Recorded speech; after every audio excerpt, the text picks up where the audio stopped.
What's going on, everybody? Welcome back to another episode of 613 Sports YouTube channel. We've got Alex here at NHL Sens and stuff on Twitter joining us. How's it going today, Alex? Pretty good. Thank you for having me. Our pleasure. So, unfortunately, Eddie's not here with us today, guys. It's just going to be me and Alex running it for you. But today is Free Agent Frenzy. We're recording this on Friday. It's 5:30 right now. We've got some big deals going on so far today. Nothing too big, but Alex, what's your first thoughts on the initial wave of free agency so far? It felt slower today. I think just because maybe the lack of talking period before, but I know we're recording this at 5:30 or so, and Hall and Petrangelo and a couple big names haven't signed. But overall, I mean, there was some stuff to talk about, so that's good at least. For sure. Yeah, I think definitely that signing period, we're really seeing today how much that like negotiating period before the free agency opens. I think we're really seeing how big of an impact that usually has on free agency because it's definitely been a lot slower, at least for big Yeah, deals for getting sure. I mean, started. there was So a, yeah, a few deals that happened right away, but none of the yeah, big I was names. gonna Yeah, we're say still seeing I don't happening know what before. last year's numbers were. Yeah, I think they were saying Yeah, on I don't know TSN what today last year's. they had Sorry. like 10 deals in the first hour. I think that was it today. It was a lot down from last year's, like 38, I think. So yeah, definitely a Yeah. lot slower.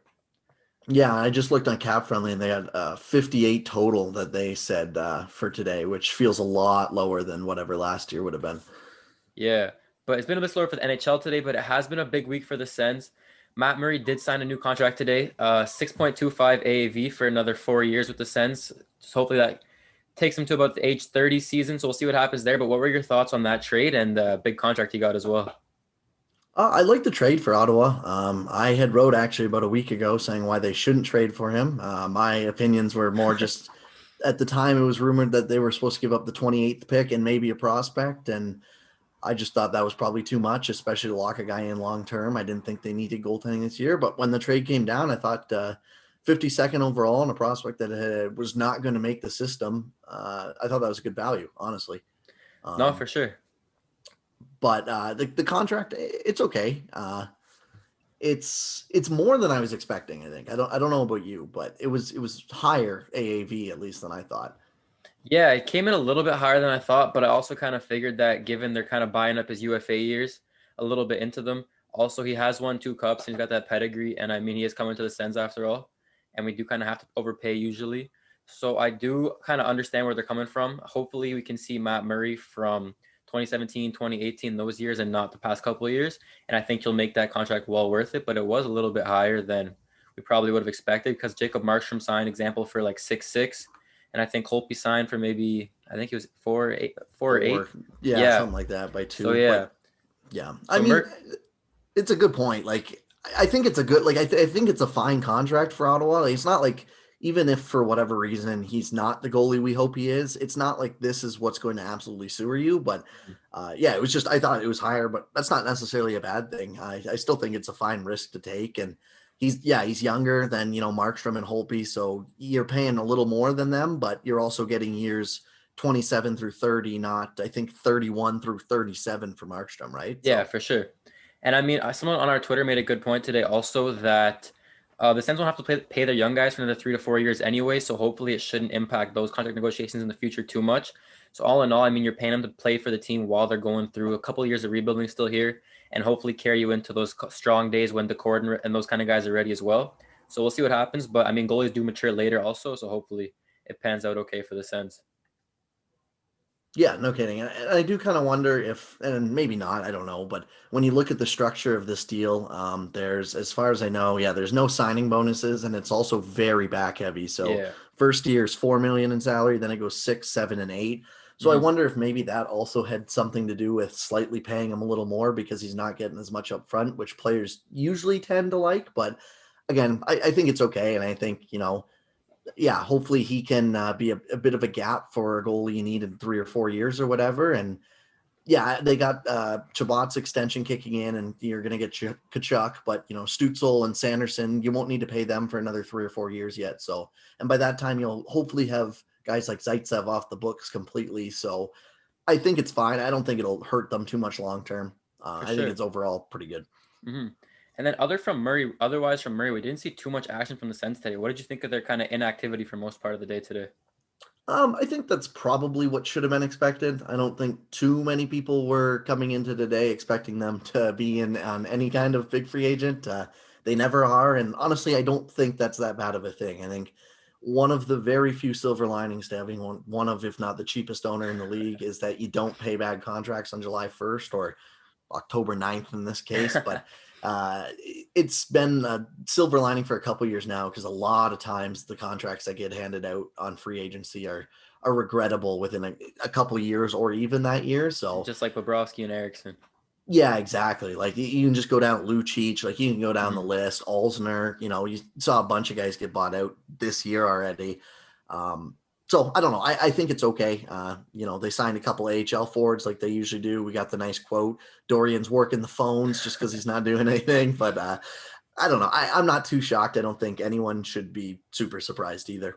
For sure. And I'm sure we'll probably see some depth signings the next day or two, like we've started to see with Pekka and Shaw from Winnipeg. I'm sure we'll see a couple more like that kind of trickle in, maybe a third or fourth line player as well.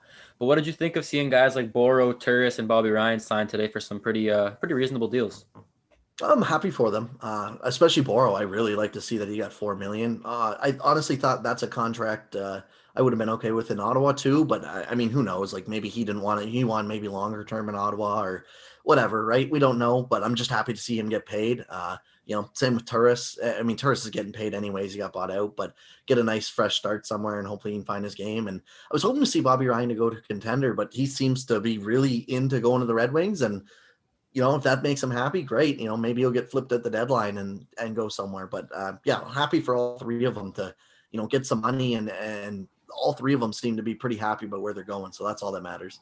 For sure, yeah. I think you make a good point on Bobby Ryan there. I mean, I think a lot of us thought he would probably try and sign with a team that had a chance at a cup this year, but it seems like he's pretty sold on whatever Yzerman's plan is that they pitched to him, and it's also really possible. I think Bobby Ryan can kind of bounce back with a fresh start and just everything like that. Maybe he can produce to start the year and get shipped out to a contender at the deadline, give Detroit some more assets. That's a pretty good point you made.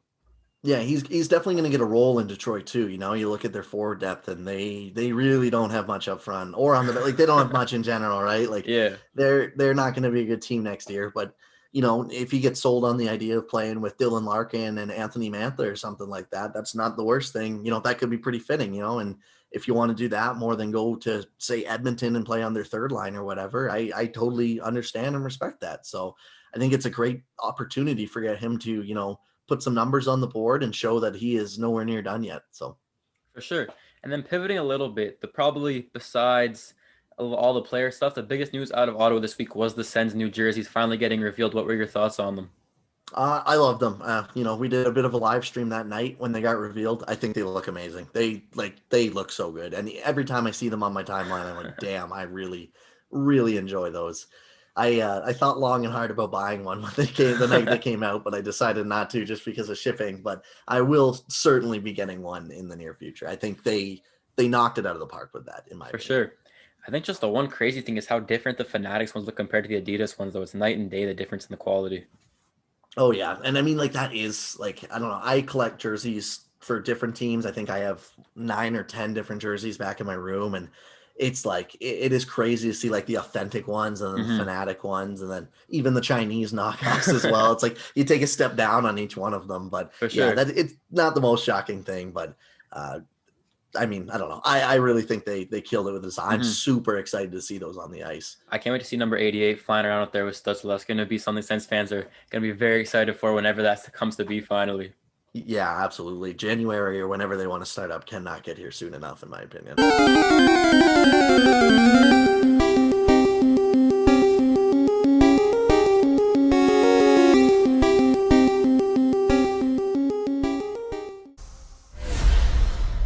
What were your kind of overall thoughts on Stützle and Sanderson? I don't think. I mean, I'll clarify right away that I'm not I haven't watched these guys all year. I'm not a massive prospect guy. I was a little not disappointed, but underwhelmed maybe coming in with the thought of Byfield and Raymond and coming out with Stützle and Sanderson. But that being said, I think it's hard to be disappointed in any way when you get 2 prospects like that. I mean, Stützle looks like an absolute beast. I'm super excited to see him. And even Sanderson, he doesn't look like the flashiest pick maybe, but if he becomes even just a solid, reliable top 4, top 2 defenseman in the NHL, that's going to go a long ways towards, building for an actual cup team in a couple of years. And I think, Sens fans have every right to be absolutely excited by these 2 guys. I mean, you get 2 of the top I don't know, at worst 10 prospects in the draft, like you're going to be real set, right? So, For sure. I'm pretty excited with both of them, but especially Stutzel as well. For sure. And then kind of just to wrap it up, since it has been billed as the week for the franchise, kind of the biggest week in the franchise's history, as some have been saying, do you think it delivered on the hype or no? Yeah, I think overall, I mean, I don't know. You can go back and forth. There's good stuff, and there was some stuff you not complain about, but you can pick at or whatever. And I think that's fair. But generally speaking, I think they're in a better position now than they were 5 days ago or whenever you want to, like on Monday. I think they have a great new direction with the jerseys that people are actually excited to wear and see. They have a couple great more prospects, and I mean, a couple of the guys they took in depth rounds look great. The Gabranson trade, you can talk about the value and stuff like that, but there's no doubt that he seems like an amazing guy. So, that'll be a plus to the room. And then, yeah, I mean, Matt Murray as well. Like you have a starting goaltender, you hope, or, even if Murray and Hogberg kind of tandem this year, I don't think that's a bad thing at all. So I think overall it's lived close enough up to the hype as much as, you can give it. I think it's been a really strong week for the Ottawa Senators. For sure. No, I definitely have to agree with you there. I think maybe some fans had a little higher expectations and it kind of got thrown for a loop, like you said, when Byfield and Raymond were both gone before the Sens could pick. But I think for sure getting Stützle, Sanderson, even guys like Greg Sokolov, the guy, I forget his name, but out in Finland, it's definitely a big week for the franchise. Getting Murray as well. I mean, he might have had a bad year last year, but it definitely brings pedigree back to the crease in Ottawa. Unfortunately, hopefully Nilsson can recover soon, not even just for hockey reasons, but for him in general. But yeah, with the jerseys looking so sick and everyone getting happy again, it's kind of nice to see Ottawa be excited about the Sens again for once.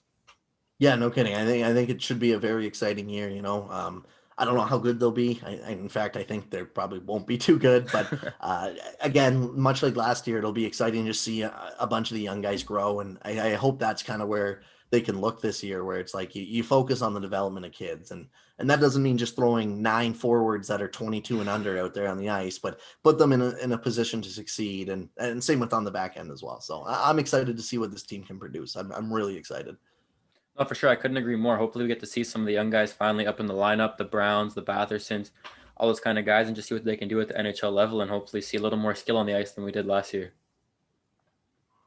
Yeah, exactly. I mean, I think that's a given. Like just even if Stutzel's on the ice and Batherson's here for the whole year, there's more skill added than what you had last year. Um, it sucks to see Duclair go, but at the same time, they'll move on. Like I don't think he was a long-term piece anyways. It would have been nice to see him for a year or two, but I hope he gets paid somewhere as well. I really hope that if it's not Ottawa, somewhere else, I hope he does find his money. For sure, I agree 100%. Hopefully we see him get a contract like we did see with Turris, Ryan, all those kind of guys. Wish him the best, but I mean, at the end of the day, like you said, he probably wasn't going to be a long-term part of the rebuild. And I think if that's the part that kind of breaks the camel's back, then the Sens got bigger problems to worry about in the rebuild if Duclair is the thing that be-all, end-all of the rebuild. So yeah, we'll see what happens. Hopefully he catches on somewhere and can have some success like he did have here in Ottawa. But like you said, I don't think he was going to be here 5-10 years down the road kind of thing. Yeah, I picture him more as a 1 or 2 year guy.